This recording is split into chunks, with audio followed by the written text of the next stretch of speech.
বিপিএলে একদিনের বিরতি শেষে সিলেটে কাল দুপুর 1টায় মুখোমুখি হবে রংপুর রাইডার্স ও চট্টগ্রাম রয়্যালস। সন্ধ্যা 6টায় মাঠে নামবে রাজশাহী ওয়ারিয়র্স ও নোয়াখালী এক্সপ্রেস।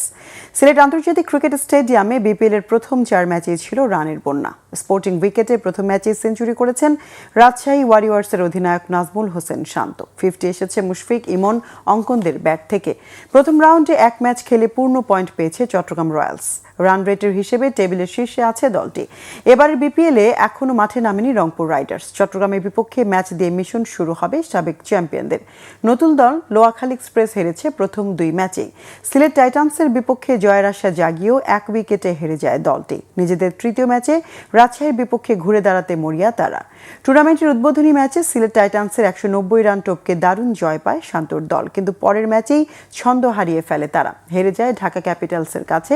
জয়ের ধারায় ফেরার আশা রাজশাহীর।